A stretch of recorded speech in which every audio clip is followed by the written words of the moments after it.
Welcome back, Foster Fierce Nation. Thank you for joining me for this first episode of a 3-part mini-series of Interview with a Foster Kid. In these next 3 episodes, we're going to be discussing aging out of foster care and what to do when you've aged out of the resources. I'm your host, Amira Therese. In today's episode, we're going to get a bit personal. I know that is the MO of this podcast, but this one is going to feel a bit exposing, specifically for the foster kid alumni out there like me. That's the elderly foster kid alumni. Now, in society, we're not considered elderly, technically, unless you ask some of these life noobs on social media our kids' ages. I'm a little salty. Born in the 1900s is vague and doesn't inherently make me old, so I had to get that out. But foster kids aren't really organic members of society, are we? And we kind of have to gauge our lives in sections or dog years.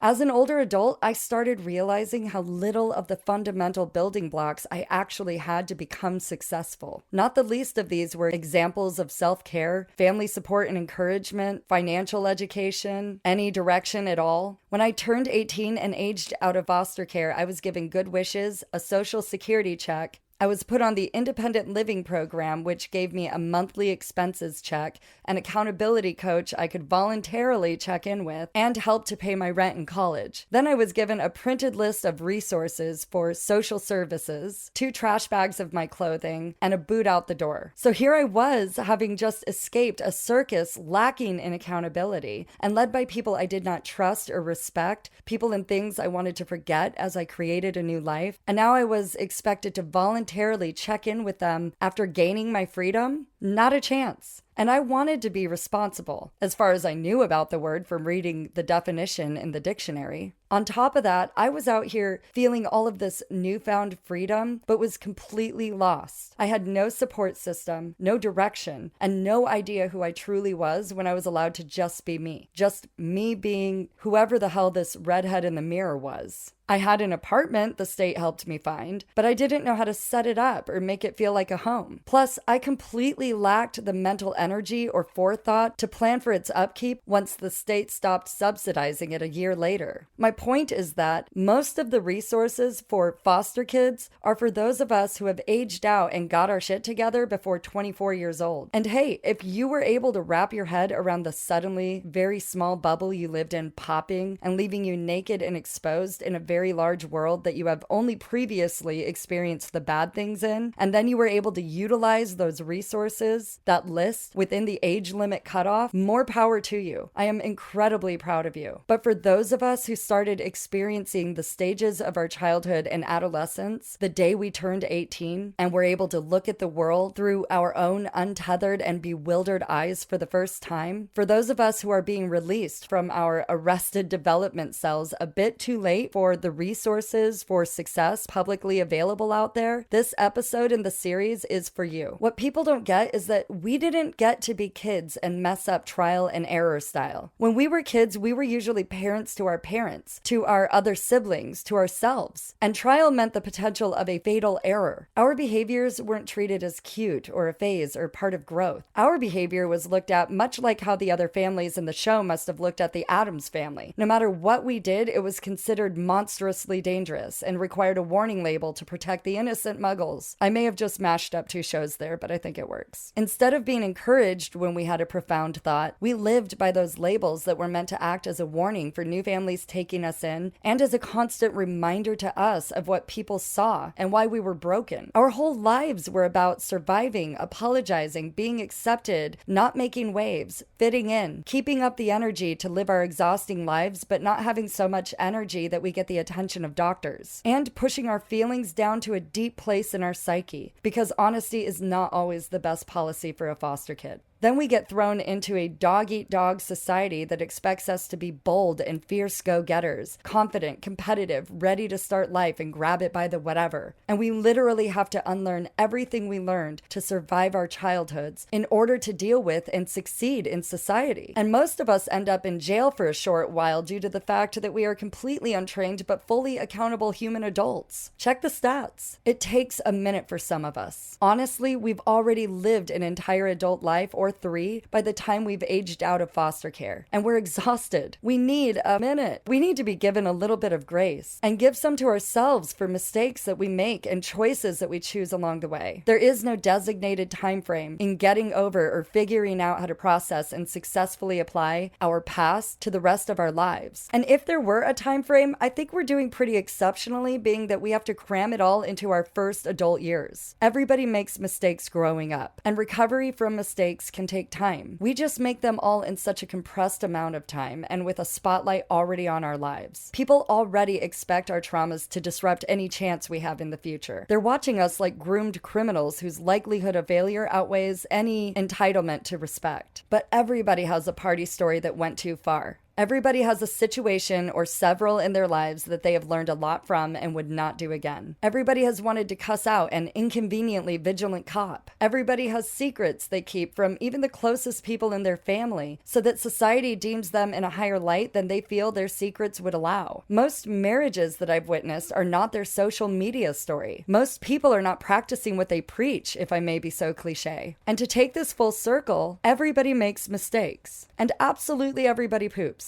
I know I have. Made mistakes, I mean. And I'm sure that, like me, so many of you foster kids out there have endured the solid, unsolicited advice from people with housekeepers, nannies, landscapers, two-parent households, grandparents for their kids, normal relationships with their religious leaders, examples of stability throughout their entire childhood, parents to call for advice when they feel isolated, and plenty of money in the bank, who can't help but point out the easy fixes they would apply to our lives. If they only had it so simple, they could fix our lives in no time. Just throw a little money at it. I have lived with the guilt of this false equivalency and judgment, and it did me way more harm than my trauma could have done on its own. To be clear, those people do not motivate me. In fact, I almost feel like I need to motivate them by making them believe that they have motivated me. It seems so important to them. You cannot throw money or a well-drawn-out plan and a journal at a foster kid's life and fix it your way. You could throw in a faithful, supportive partner, a nest egg in the bank, a nanny, a housekeeper, a landscaper, a home, a mom and dad to call, and all the security that comes with those things, and see what I'll do with that. Actually, at this point in life, I'll probably hate it. Sounds very intrusive. So what do you do when you're a 40-something foster kid alum who has just woken up to the idea that you have potential and purpose, who has finally silenced all of the outside noise and is ready to live? You've finally woken up to the seriousness of your role in life and are now needing the resources to propel you toward a future you just discovered you wanted. You're not in a financial position to hire the experts you need to develop your product, produce and publish your book, coach you on starting a business, invest in overhead, and all of the things to get started. And you can't finance going to college again because you tried that once and couldn't exactly call it a win when you got a couple of W's on your transcripts. And all of the resources you can find with the word foster in it don't include you anymore. You've aged out. I'm speaking from experience. I can't tell you how many books I didn't publish because I'm not an illustrator or because technology is hard. I didn't care to get followers or market myself in social media, and all of those missing factors among other little things that overwhelmed me to the point of quitting every time. Well, that's what I thought was happening. I mean, doesn't it always seem like not just the money, that's an issue, but something more is always in the way of the next step to success? Like there's always a hurdle, a mental disorder, or an element of the project that overwhelms us to the point of almost childlike resentment. Like, why do I even need to adult? I've been doing it my entire life. I quit. I need a nap. Then the adult voice in our head kicks in to remind us that the latter is not an option and we need to get back on track. Which brings us back to the loop we're stuck in and right back to the question, well, how the hell do I do any of this adult shit without the resources everybody else seems to have? After years of pondering this life conundrum and eventually mentally welcoming being an inpatient somewhere deeply engaged in a rainbow dream world of my own creation during a 3-week lithium-induced nap, I've decided that the best advice does not sound super deep. But it is. Just do you. We can't be anything else. And we've learned that we have to be, but we don't. And until we find a direction that is exactly meant for who we are, everything will be forced and very hard and unnatural for most of us. There are plenty of movies and sitcoms made about people who are stuck in jobs that do not speak to their purpose. It's not just foster kids, of course. So why are we the ones who have the extra societal expectation to resort to doing what we don't want to do? We tell ourselves that if we don't do something, whether it's something we like or not, Everybody will be right about us. We were failures after all. Lazy, can't even get a job. And then we get distracted with the mundane, slowly going insane while trying to mask any instance of insanity because people already expect that of us. It drives us insane. Now, obviously, I'm going to have a list of different resources attached to this podcast, as well as a couple of links to some bloggers who have dedicated their pages to social connections and resources. The lead up from the title would be pretty obnoxious if I didn't. We also have guests on the next 2 episodes in this mini-series who will be coming on to discuss different resources for different age groups of foster kid alumni. Ultimately, though, the key to success and progress lies in discovering our own true identity and passion, the very elements that were often hidden from us during our childhood and later masked by learned shame. Once I began investing my time in pursuits that honored not just the life I was building after trauma, but my entire existence, everything started to flow effortlessly. Opportunities have been presenting themselves seamlessly as I shift my focus away from what others think I should be doing and their need for me to make intermittent practical choices of their design while only casually pursuing my true passions. I'm even writing better. When I embraced the importance of my past and childhood and every awesome thought I ever had, it fueled my excitement and motivation to contribute to something meaningful and significant. By recognizing and using my innate talents and experiences, I found fulfillment in a passion I truly love, which has apparently always been talking.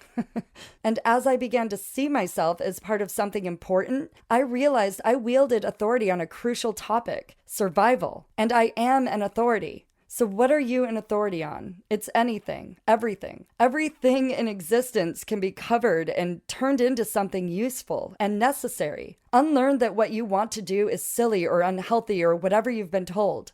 I mean, within reason, of course. There are some choices out there that should not be made. But for example, the other day, my son told me that he wanted to have a job where he could use explosives and blow up buildings and other things. I didn't send a letter to the FBI or a CPS caseworker saying that I was worried he may have traits of a terrorist. I said, dude, that's awesome. You should be an expert demolitionist. Let's look it up. Turns out there are a lot of actual jobs and ways for him to use that thrilling activity in a helpful and lucrative way. Maybe he'll do that. Maybe exercising the thought helped him to move on to something else. Do you see what I'm saying? These are the experiences and exchanges we missed out on as foster kids. Every single thing we thought was met with fear and shut down with shame. We didn't get to explore the cool parts of our brain and use our entire childhood and adolescence honing in on exactly how to apply our radical, dreamlike thoughts to a practical use in reality. Parents are supposed to help us do that. And the home they provide is what is supposed to give us the time. So really focus on your deepest thought. What is the thing you actually want to do? What is that thing that people have told you over and over in your life that you are good at? Are you funny? Are you analytical? Are you a leader? Do people tell you you should have a podcast all the time? Are you a brand ambassador? Do you like to work with numbers, people, animals? What do you like? If you don't start focusing on that, you will always struggle. Foster kids were never meant to serve the punitive interests of others after leaving the system. We are meant to serve the greater good. Our experiences have shaped us into so much more than just broken pieces. We are the mosaic that breathes new life into the glass. So what are you doing right now in this very moment? What's your next step toward greatness? Honestly, I can't dictate that for you because it's deeply subjective and personal. But what I can do is connect with you. You can reach out to me about your interests. I might have a connection that can help you along the way. Dive into what you're passionate about by revisiting some of your earliest and silliest thoughts. What do you enjoy doing? What are your strengths? For me, it's talking. It doesn't have to be some extraordinary talent. Just take a look at the Guinness World Records. Life can be absurd, but every piece has its purpose. Start by focusing on what brings you joy. Maybe it's designing ponds, demolishing buildings, singing to birds, or solving a problem that only you understand. Nothing is too ridiculous to pursue. And when you don't serve your interests, you leave behind all of the people in the world who are just like you. The next 2 episodes in this series are going to be about resources and getting your footing through services that are out there. Both of them will have expert guests who are foster kid alumni and have used their traumas to lift up their siblings in the system. Be sure to check out the resources attached to this episode, and don't forget to visit the Interview with a Foster Kid Facebook page for additional support and links to resources I gather along the way. Most importantly, until next episode, it's time to reconnect with yourself. The person everyone said wasn't good enough, the one they deemed a threat or they claimed wouldn't succeed. Let's reclaim our narratives. Don't forget to tune in on the 25th for part 2 of this series. We're going to have guest Deanna Terry. She's a foster kid alum who has taken her traumas and experiences and turned them into a foster fierce movement. She is the co-founder and executive director at Keystep, an organization developed to help aging out foster youth with the things that we actually need and that bring us value. She will be discussing her nonprofit and resources and why she was motivated to create this service for her foster siblings. On the 31st, we will have our final episode of this series discussing resources and services that are still out there for the older foster kid alum who needs help now. I'm very excited about this series, and it hits a personal note in me. So thank you for your support. And thank you all for tuning in today. This podcast has gained incredible momentum in just a few episodes, and I'm truly grateful for the feedback and the amazing stories you've shared. And I know it's just going to keep getting better. So until next episode, stay foster kid fierce.